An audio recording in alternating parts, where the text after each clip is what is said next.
Bonjour à tous et à toutes, dans la vidéo d'aujourd'hui, on va voir comment personnaliser un tableau de bord sur NetSuite.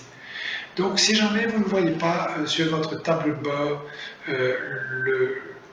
l'URL Personalize, si vous êtes en anglais, ou Customiser ou Personnaliser si vous êtes en français, c'est que vous n'aurez pas les permissions de personnaliser votre tableau de bord. Donc rapprochez-vous de votre administrateur qui lui-même ira modifier votre rôle en allant à Setup, User Role et Manage Roles. Il ou elle accédera à votre rôle plus bas. Et une fois sur votre rôle, la personne ira au sous-menu Permission du rôle et puis ira dans Setup. Et puis il faut que la personne s'assure que l'option Publish Dashboards ait bien été rajoutée et que le level soit en full. Une fois sauvegardé, vous allez pouvoir vous déconnecter de votre compte parce que l'administrateur aura fait un changement, vous reconnecter et puis vous allez pouvoir accéder sur votre tableau de bord qui est sur l'icône tout en haut à gauche du menu. Vous allez voir Dashboard, c'est le tableau de bord. Donc vous allez arriver à peu près ici. Sauf que peut-être que vous ne verrez pas tout ce que je vois, vous aurez peut-être des informations en plus. Et donc pour rajouter ou enlever des informations, vous pouvez cliquer sur Personalize, cliquez sur les éléments qui vous intéressent. Vous allez voir que ici, Custom Portlet, on peut en rajouter 6. Custom Search, on peut en rajouter 6 aussi. On peut venir rajouter une réconciliation bancaire, bien sûr, en assumant que vous ayez le droit d'accéder à ces informations-là. Par exemple, si vous êtes dans le département des achats et que votre rôle et vos permissions vous donnent seulement accès aux achats, vous n'allez pas forcément avoir accès à des informations liées aux ventes. Vous allez seulement avoir accès à des informations liées à ce que votre compte vous permet de voir. Mais néanmoins, si je clique sur Custom Search ici ou KPI Meter, l'élément va être rajouté plus bas. Une fois l'élément rajouté, il faut le personnaliser. Donc vous allez cliquer sur les petits points tout en haut à droite et vous allez cliquer sur Setup. Donc tous les éléments de NetSuite sont les mêmes. Donc vous allez cliquer sur ces petits points et vous allez cliquer sur Setup. Donc certains éléments graphiques ne vont pas ressembler à ce que je vous montre ici, mais dans tous les cas, vous allez avoir des éléments standards ou des éléments que vous aurez créés vous-même à travers les recherches enregistrées sur NetSuite. Donc si nous cliquons sur Add Standard KPIs, nous allons pouvoir rajouter des KPI standards qui existent sur tous les comptes NetSuite. Bien sûr, ce que vous voyez là sur ma liste, et parce que je suis un administrateur, mais si vous êtes par exemple responsable commercial, vous n'allez pas forcément voir des éléments liés à la comptabilité fournisseur ou même quoi que ce soit lié au fournisseur.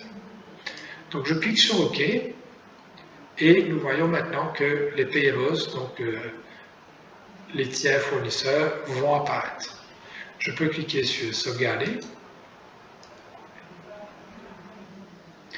Et nous avons maintenant nos tiers fournisseurs, donc nos soldes, avec nos comparatifs.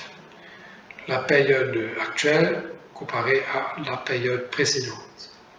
Maintenant, si ça porte à confusion, ce genre d'éléments-là, vous pouvez repartir à Setup et vous allez pouvoir voir et mieux comprendre les dates utilisées lorsqu'on fait un comparatif. Les nouvelles pistes sont au jour le jour.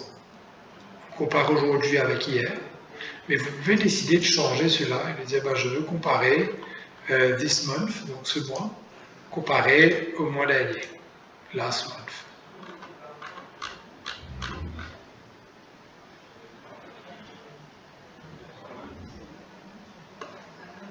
Par exemple.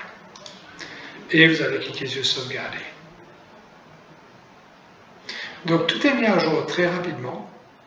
Il y a des éléments bien sûr où vous allez voir les petites flèches là, il y a comme un petite icône de chat. Si vous cliquez dessus, vous allez voir un comparatif en version graphique. Donc vous n'êtes même pas obligé de vraiment afficher plusieurs chats sur votre dashboard, puisque chaque élément de votre KPI peut être affiché en version chat graphique juste en cliquant sur la petite icône à gauche de la période ou à droite de l'indicateur.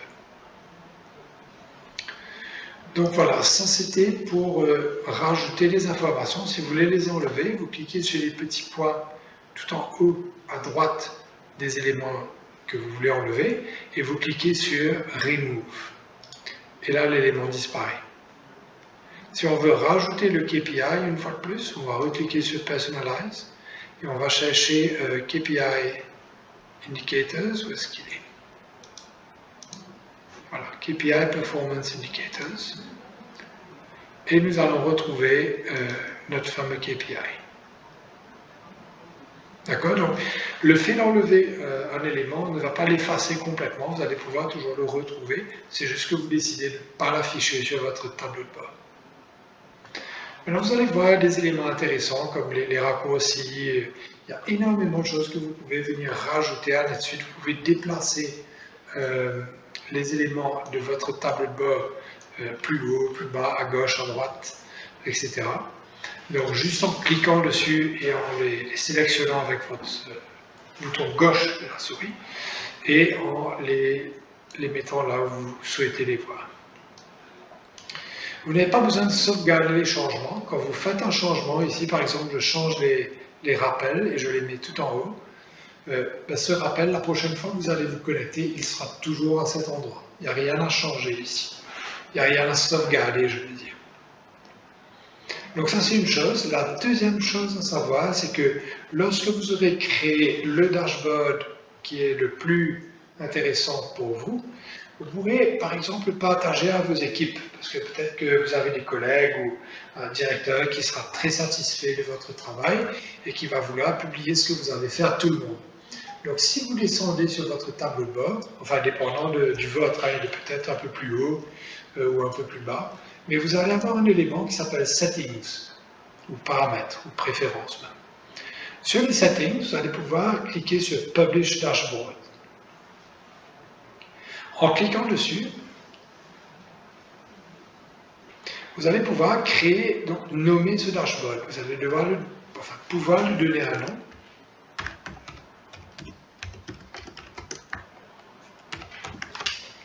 Et vous allez peut-être vouloir le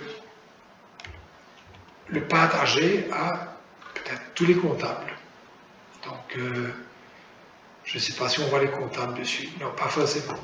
Donc, il faut savoir que chaque accès NetSuite est lié à un centre. Vous voyez ici, là, nous sommes sur les rôles qui sont liés au centre classique. Mais si j'étais sur un centre commercial, ce centre s'appellerait peut-être vente. Donc, lorsque vous partagez un tableau de bord, vous le partagez à tout le monde qui a ce centre-là. Donc, plus bas, nous allons pouvoir l'appliquer à des rôles. Par exemple, Sales Admin.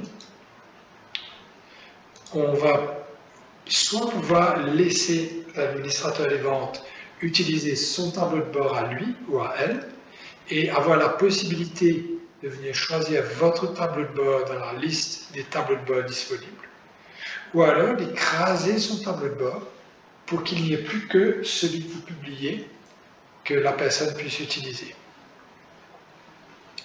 Vous pouvez le partager à plusieurs rôles, bien sûr, qui ont le même centre que vous. Et ce qui est intéressant aussi, c'est que vous allez pouvoir le publier à des menus. Donc là, nous étions un peu plus tôt sur le menu principal, qui est le menu d'accueil, ici, tout en haut. Et ce menu-là, on peut décider de publier ce dashboard à ces deux rôles, d'écraser tout ce qu'ils ont déjà, mais par contre, appliquer ce dashboard seulement sur la section ou la table qui s'appelle Home dans le menu. Donc si vous laissez tout à Unlocked, ça veut dire que les responsables, donc les utilisateurs de ce dashboard, pourront modifier les éléments du dashboard, les déplacer, changer peut-être la formule de ce qui compose le résultat du dashboard. Et donc, si la personne change les éléments du dashboard, toutes les personnes qui utilisent le même dashboard verront le même changement. Par contre, vous pouvez décider de le verrouiller, c'est-à-dire que c'est qu'une personne dans votre entreprise qui va être responsable de la mise à jour des tableaux de bord pour toute une équipe, ou alors vous décidez de les laisser rajouter du contenu ou le bouger, mais pas de le modifier. Il est aussi possible, si vous utilisez NetSuite sur plusieurs langues, de venir renommer ce dashboard. Par exemple, dashboard DG, ça pourrait s'appeler en anglais dashboard General Manager, GM, et en français ce serait dashboard DG. Donc voilà un peu comment les dashboards sont modifiés, publiés, contrôlés sur NetSuite. Bien sûr, si vous voulez rajouter des informations personnalisées, vous allez avoir besoin d'une petite session de formation de peut-être 1 heure sur la création de recherches enregistrées et comment ces recherches enregistrées sont utilisées pour générer des éléments sur le dashboard.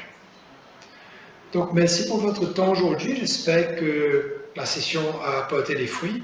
N'hésitez pas à nous contacter sur cloud@work.net pour plus de renseignements et peut-être sur des mini-sessions de formation de 30 minutes à 1 heure, dépendant de vos besoins sur les publications dashboard NetSuite ou tout autre sujet NetSuite. Merci et bonne journée à vous. Au revoir.